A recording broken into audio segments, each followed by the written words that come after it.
Hey guys, so The Curse of Chucky comes out today on Blu-ray and DVD, and I figured I would do a review since it's getting released today. First off, warning, if you have not seen The Curse of Chucky, I wouldn't suggest watching this video as I'm pretty much going to spoil the entire movie. So the movie opens with this girl named Nika. She's a paraplegic and she is accepting a package for her mother. Inside the package is Chucky, and they don't know who sent the package, so Nika's mom ends up throwing Chucky in the trash. Later that night, Nika hears her mom scream, and she goes down the elevator to check on her, and her mom's dead. And it's actually a pretty cool scene because when Nika comes down the elevator, and when she comes out, the blood that's coming from her mom is slowly pouring across the floor, and we can see Nika's reflection in the blood, which is kind of awesome. Her sister Barb arrives with her husband Ian and her daughter Alice, their au pair, or au pair, is that how you pronounce it? Au pair? Their babysitter, Jill, and Pastor Frank. So Nika decides she's going to give Alice the Chucky doll, who has been in the chair all frame long but has now disappeared. Which is fine because Alice now has to go to the bathroom, and for some reason Jill and Ian both need to accompany her to the bathroom, even though she's obviously been in the house before. While they're at the bathroom, Pastor Frank and Barb are trying to talk Nika into going into a disabled home so Barb can sell the house because Barb is having financial problems. First off, you have a fucking au pair. The fact that you're calling her an au pair instead of a babysitter shows how well off you actually are. Nika doesn't want to sell because, I mean, she grew up there, obviously. I wouldn't want to sell either. We then go back to Alice, Jill, and Ian. And Alice has found the Chucky doll in the bathroom because, you know, that's the logical place to find a doll baby. Anyways, they all end up back out in the living room, and Alice and Nika then prepare dinner. Nika and Alice go to set the table, and Chucky pours rat poison into one of the bowls of chili. We then play the who the fuck's gonna die now, because obviously someone's gonna die. I mean, it's rat poisoning, that's kind of what happens. So the first one to speak up is Ian, but that's just to say how good it is. The second one is, of course, Alice, but it's okay because it ends up being Pastor Frank, who then leaves because he's feeling bad and gets into a car accident and gets decapitated, which is also a really cool scene. After that's all done, the family, minus Alice, who is probably getting ready for bed, are watching a home video shot on Super 8. And in the video, they are at a picnic and we meet, or well, a younger Barb, a younger version of their mother who is pregnant with Nika and their dad, Daniel. Jill asks what happened to their dad, as no one ever talks about him, and he drowned a few weeks before Nika was born. Continuing to look through the home video, we then go to this guy over in the corner who no one knows. At this time, Alice comes downstairs and can't find Chucky because Chucky has disappeared again. At this point, Nika has started to get suspicious about Chucky and goes to call the delivery person. Unfortunately, her landline is shitty and her cell phone is not in service. She eventually gets through for a brief few minutes and finds out that the Chucky doll was delivered from an evidence depository. While she's doing that, Jill is helping Alice find Chucky. They can't find Chucky, and Jill heads down to the kitchen, still looking.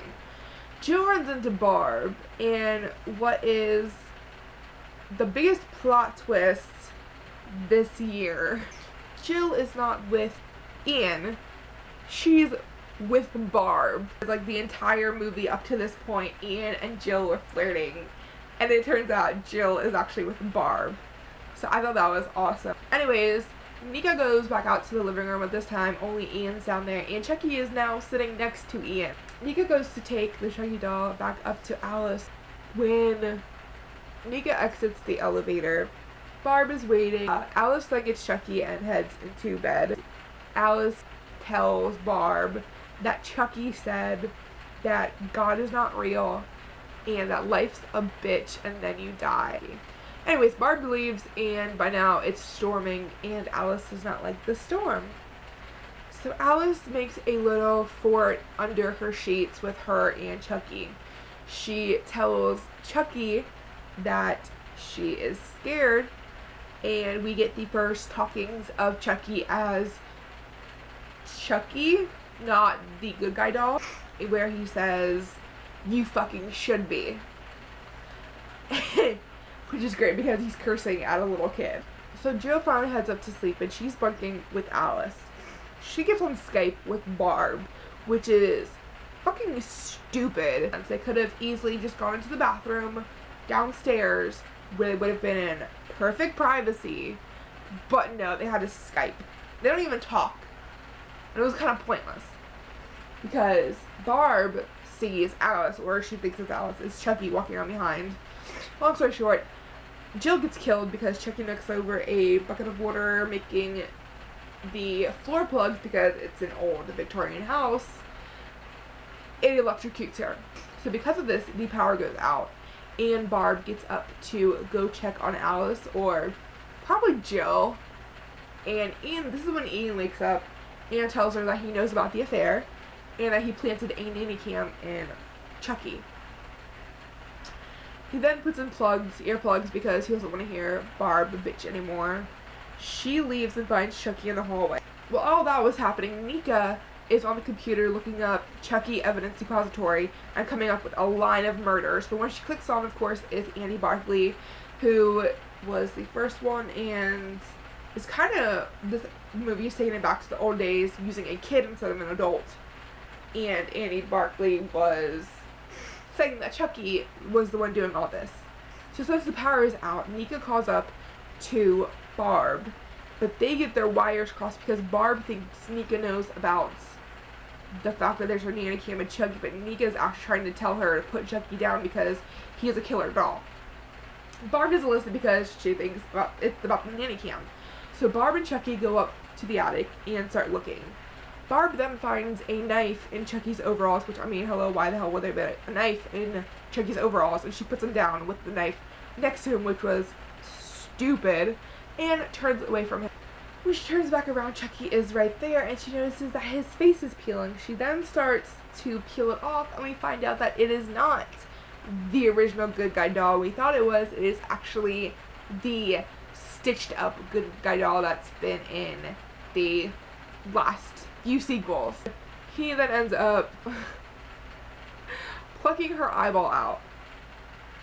Since Barb did not listen, Nika takes it upon herself to get upstairs somehow, and since the elevator doesn't work, she pulls herself up the stairs and then up the attic stairs, and about halfway to the attic, Barb's eye starts bouncing down the stairs, which is awesome, then followed by her dead body falling down.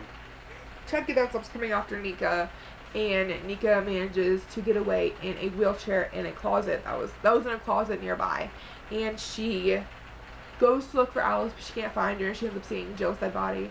She goes to Ian, and he carries her back down, and they head into the garage. In the garage, Ian goes back inside to find Alice leaving Nika by herself. Chucky now gets in and starts the car, making the exhaust fumes circulate.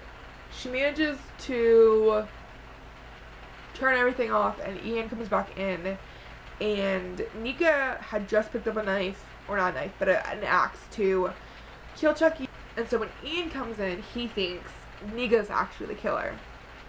This is when the heart issue from earlier comes into play, and she asks him to stab her in the heart with this syringe. But she ends up passing out, and when she wakes again, she's in the house bound to her wheelchair with duct tape. Ian says he has proof that she did this because of the nanny cam, and starts looking over footage. He then goes to a live feed of the nanny cam, and we see Chucky coming in behind them. Chucky kills Ian, and Nika manages to get free, and her and Chucky have a standoff with the axe, She manages to grab the axe from him and cuts his head off. She then turns away because she thinks that's apparently going to kill him. It doesn't. And he puts himself back together and comes after her again. He manages to push her wheelchair over the stair railing and she falls down. Not dead yet. Downstairs, Chucky starts telling her about how he knows her family and that he's known her family for 25 years because obviously in the Super 8 film, we saw Charles Lee Ray. So we then get a little bit of backstory and we find out that he probably did kill Daniel in the drowning, and we see that he has taken Nika's mother hostage while she's pregnant with Nika's mom managed to call the police, and when they arrive, Charles Lee Ray gets pissed and stabs Nika's mom in the stomach. We find out here that that's the reason Nika is a paraplegic. By the end of the story, the powers come back on and Nika makes her way into the elevator trying to get away, which she kind of does, but Chucky manages to open the door before she can move. She manages to grab his knife and stabs him, which honestly, if cutting his head off wasn't gonna work, stabbing him with a knife sure as hell ain't gonna work. So we see a cop arrive and he is coming to question them because they were the last ones to see Pastor Frank. Inside he finds Nika.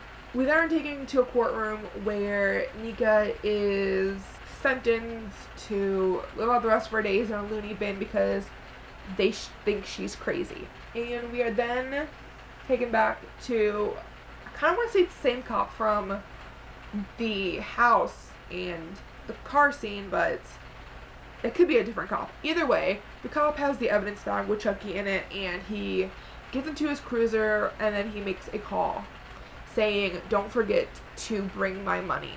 You see the cop's throat gets slit by the one and only Jennifer Tilly as Tiffany, as Jennifer Tilly.